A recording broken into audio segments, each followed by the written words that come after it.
the first Wear-Tyne derby in the Premier League in almost a decade, and it ended Sunderland 1, Newcastle United 0. And the game went pretty much exactly how I thought. It was going to be closely fought, closely contested, and it ended up being not much in the game apart from a Nick Woltemade, a spectacular own goal to separate the two sides. And I didn't think that there was a favourite going into the game. I think Sunderland, one of the stories of the season, a newly promoted side doing incredibly well, and prior to the game picking up 23 points already this season, and one of the only unbeaten teams in the league so far, alongside current leaders Arsenal. And on the other side you had Newcastle United, who have been a Premier League side for 8 seasons now since their last promotion, and we know what a quality side they are, the quality of players they have. They're Champions League level side, they've won the League Cup, but they're underperforming so far this season, only pick up 22 points and are in the bottom half of the Premier League table.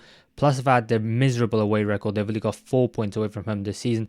I thought it was going to be a very even side and two sides who were really going to go at it, and there wasn't really much to separate them. But the difference for me was the intensity and the application that Sunderland showed throughout the game compared to Newcastle. It was a mixture of both Newcastle being incredibly passive in the game, and then Sunderland also taking advantage of that and then dominating how they wanted to play in this game on Newcastle United. So first of all, we got the two formations, and the teams lined up pretty much how I expected them to be. I was a bit surprised with Anthony Gordon and Anthony Elanga, the two Anthonys playing in this game. I did think that Harvey Barnes and Jacob Murphy, they were playing really, really well so far this season, and I was a bit surprised. But apart from that, it was pretty much how I expected it. But I think Newcastle were being incredibly passive in this game. And I think, first of all, Sunderland, you have to give them credit because they had the three up front, but they're also tucking in Traore on that right-hand side. They were tucking in Talby on the left-hand side. And Mandava and Mukiele, the two fullbacks, were bombing up and down that pitch and pushing the two Newcastle fullbacks really, really far back. And a trademark trade of Newcastle's play this season has been intensity and the fact that the fullbacks are getting forward in attack, and they just weren't able to do that. So Anthony Gordon and Andy Langer were also much, much deeper than they really wanted to be. And some of them were brave and were willing to do this because anytime they had the ball, they were willing to leave Ballard and Alderete at the back because Woltemade wasn't going to beat them for pace, regardless of the fact that we know he's a fantastic fantastic striker going forward. And they were happy for Xhaka to have the ball. And I think that was a mistake from Newcastle's point of view because I think they were far too passive. Sunderland had 70% possession of the ball within the first 30 minutes. And I think Newcastle could definitely have been a bit more intense and been a bit more on the front foot.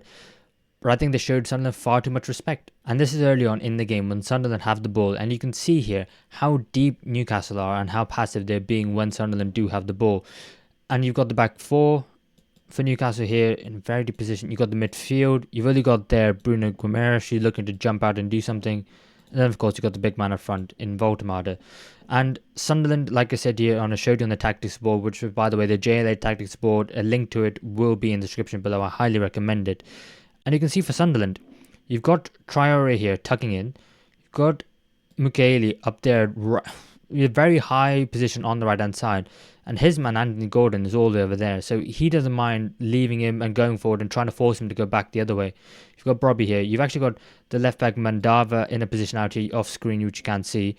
And you've got the likes Siddiqui, Granit Xhaka, and Talby. And they're all in a very attacking position and waiting to try and get forward for Sunderland and try and cause them havoc.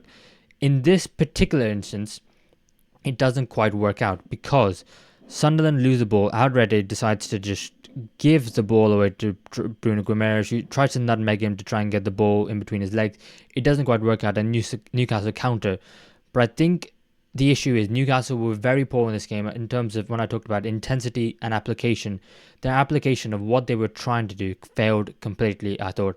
I thought Woltemade was off it, I thought Elanga was off it, and I thought Gordon was off it. That front three, I think in this game were really, really bad. And when Sunderland do lose the ball in this position here, and Newcastle are able to get forward, you can see Anthony Gordon is in acres of space, and Woltemade just needs to try and get the ball to him as best as he can, but he's just unable to do it, and the pass gets blocked, and it just Newcastle could really have been 1-0 up very early on, and then the whole game plan would have completely changed from Sunderland's point of view. They would have to go for it even more. Newcastle could have afforded to sit back a little bit more, but it just didn't work out. And I think Woltemade, Gordon, and Elanga all had very bad games. But then from there, they didn't really have too many more chances in this game, Newcastle. And Sunderland's game plan, which they were trying to do, which was trying to be on the front foot, be positive, it completely worked. And I think the mistake that Newcastle made was they should have been more aware of Granit Xhaka, because we know his qualities. We know what a fantastic player he is and has been for Sunderland so far this season. And the fact that they let him have so much time and space on the ball, I thought was a really poor game plan. And I think Eddie Howe should have done something to address it much sooner. But actually, you can see here that in terms of application of the Newcastle press, I think it was so poor from them. I just don't think it worked. I mean, where is Voldemade going? I mean, I love the guy, but where is he going? Is he trying to, hoping that one of his teammates is going to dispossess Xhaka when he gets this ball here, and then he can run onto it? But if you think about it, Bruno Guimaraes is he's too far away from Granit Xhaka for someone of the quality of player that Xhaka is, and so he is not getting there at all. And by the time that Xhaka does get the ball, because of the player that he is, he plays the first time to Mandava, and then immediately you've just completely cut out 1, 2, 3 Newcastle players. Voldemade's run, which he tries to make, is completely a waste of time and then a waste of energy. And then when Mandava does get this ball, he doesn't waste time and he gets it forward straight away and try and get it down the line to Brian Bobby, which he does, and unfortunately nothing happens to it for Sunderland. But I do think that they were just giving Granit Xhaka far too much time and space on the ball in these positions. And then what's even more criminal, you can do that in the build-up. But the issue was Newcastle were offered when Sunderland were in and around Newcastle's box. And I thought that was just simply unacceptable. Because here, Bruno Guimaraes, Granit Xhaka, I think Bruno was one of the ones in this game who had a better game for Newcastle. But I still don't think that he was on top form as we know he can be. Because from here, Granit Xhaka has the shot and it goes miles away, right? It's a bad strike from him, but he's a player who's had 5 attacking returns so far this season, and most of the time when he gets an attacking return, it changes the game state. So either from a draw to a win or a winning position, from a draw to a win, sorry. And the fact that they're just letting him have this much time and space, I think is just criminal. But this one where it goes over the top.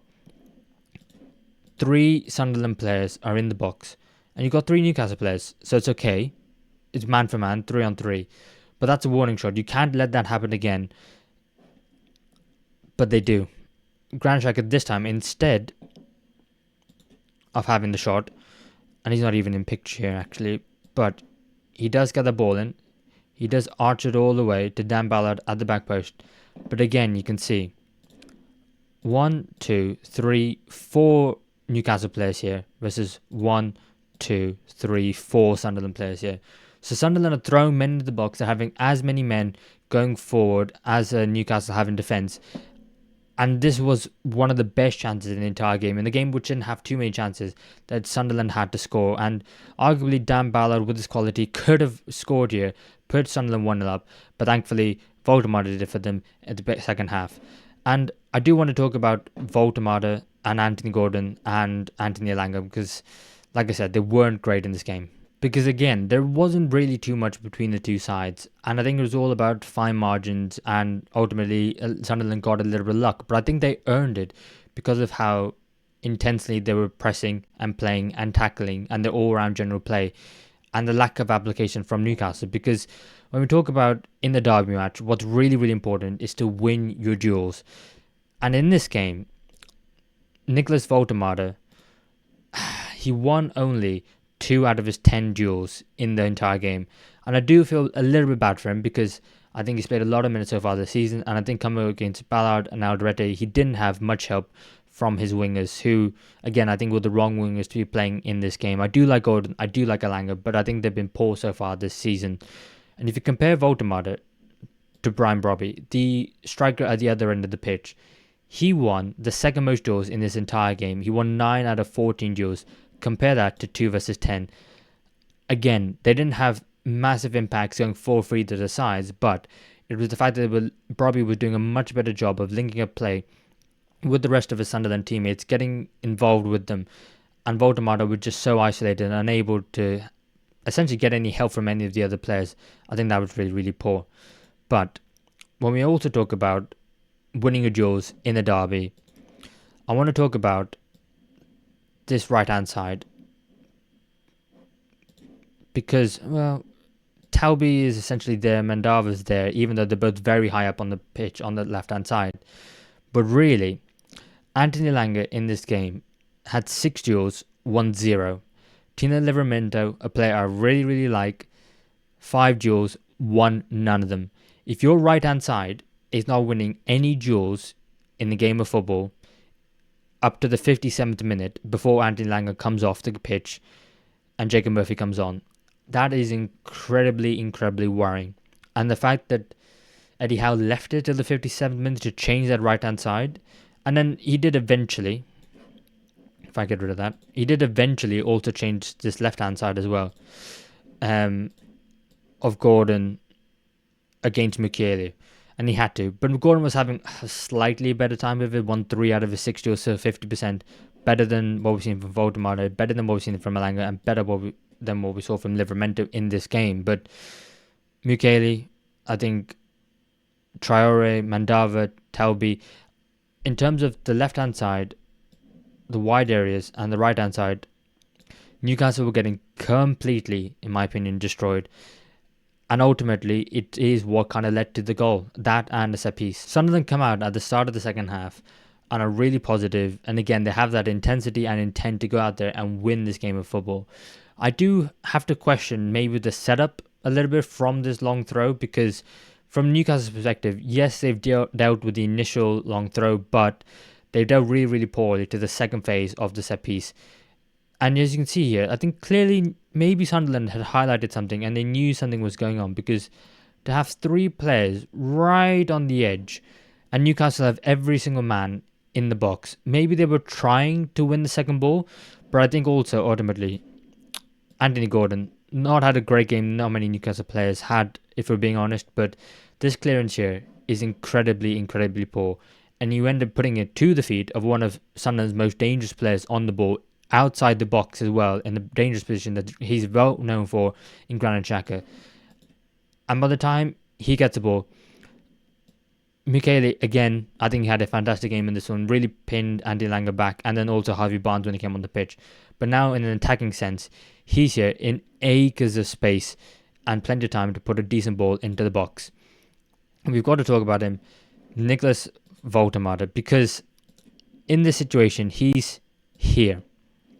And when you think about the other Newcastle players in the back line, Malik Chow is here.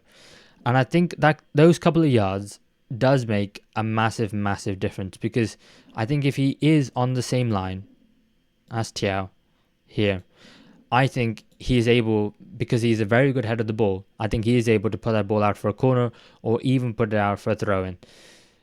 I think unfortunately, because he's running back and he's stretching a little bit, it ends up being his worst case nightmare and the best case situation for Sunderland, and he puts in a thumping header into his own goal past Aaron Ramsdale to make it 1-0, and ultimately that was the only goal in the game. That was the only one that decided it. And I think at this point though, because there wasn't much in it, I felt that I think maybe a draw was a fair result, but I think Sunderland did deserve it more so. Not saying they did deserve it, but just more so than Newcastle, because, like I said, the application and the intensity in which they went about trying to go about their game and how they wanted to impose themselves on the opposition in Newcastle, I think was more worthy of a result in this game than it was for Newcastle. Because even after going 1-0 down, Sunderland still had the better of the chances, I think, in this game, because here now, this is the 73rd minute, so it's been at least 20 minutes since you've gone behind, and you should really be on the front foot and trying to create chances and, you know, have some pride and go, we're not losing this derby, we can maybe get back and get to a draw, but we're not losing it to our rivals. But here, Alderete gets wrong side of Woltemade, and then under no pressure whatsoever, and I think that's what's really annoying, because this is Murphy, that's Willock, and this is Barnes. 3 new players who've come onto the pitch, hopefully for Eddie Howe's side, to try and provide some energy in their performances. And they're sitting off Alderete. Woltemade gets himself wrong side very, very easily. And then one ball over the top. And then all of a sudden, Wilson Isidore finds himself in this position. How he's managed to find that much space between himself and Malik Chow, I think, honestly, again, I've said it once before already, I think is unacceptable from Newcastle, because you're losing the game, you're trying to go win for it, I can understand that, but to first not have an effective press to try and win the ball back, to then let the centre-back chip the ball over, and then when the striker does receive it, for there to be that much space between the centre back and the striker, I think it's just absolutely not on. And before Wilson Isidore has a strike, Isidore is able to control it with one touch on the shoulder, and then he's able to get the shot away on the half volley after the ball is bounced. So Malik Chow at that point hasn't even got close to Isidore. And thankfully, Ramsdale, for Newcastle's sake, managed to make the save, but it could have been 2-0 Newcastle. And I think that's the thing that I find really annoying in this performance, and one thing you have to give credit for Sunderland for, because Newcastle were just not there whatsoever. I think you can lose a derby, of course you can, but it's just the way you lose it, and the lack of fight, the lack of urgency, maybe some tired legs, maybe that's an excuse, but they just didn't have the conviction in their actions today, Newcastle, and Sunderland absolutely did. And for me, I think Sunderland thoroughly deserved the victory to now go 4 points ahead of Newcastle, and what a fantastic season they've been having so far.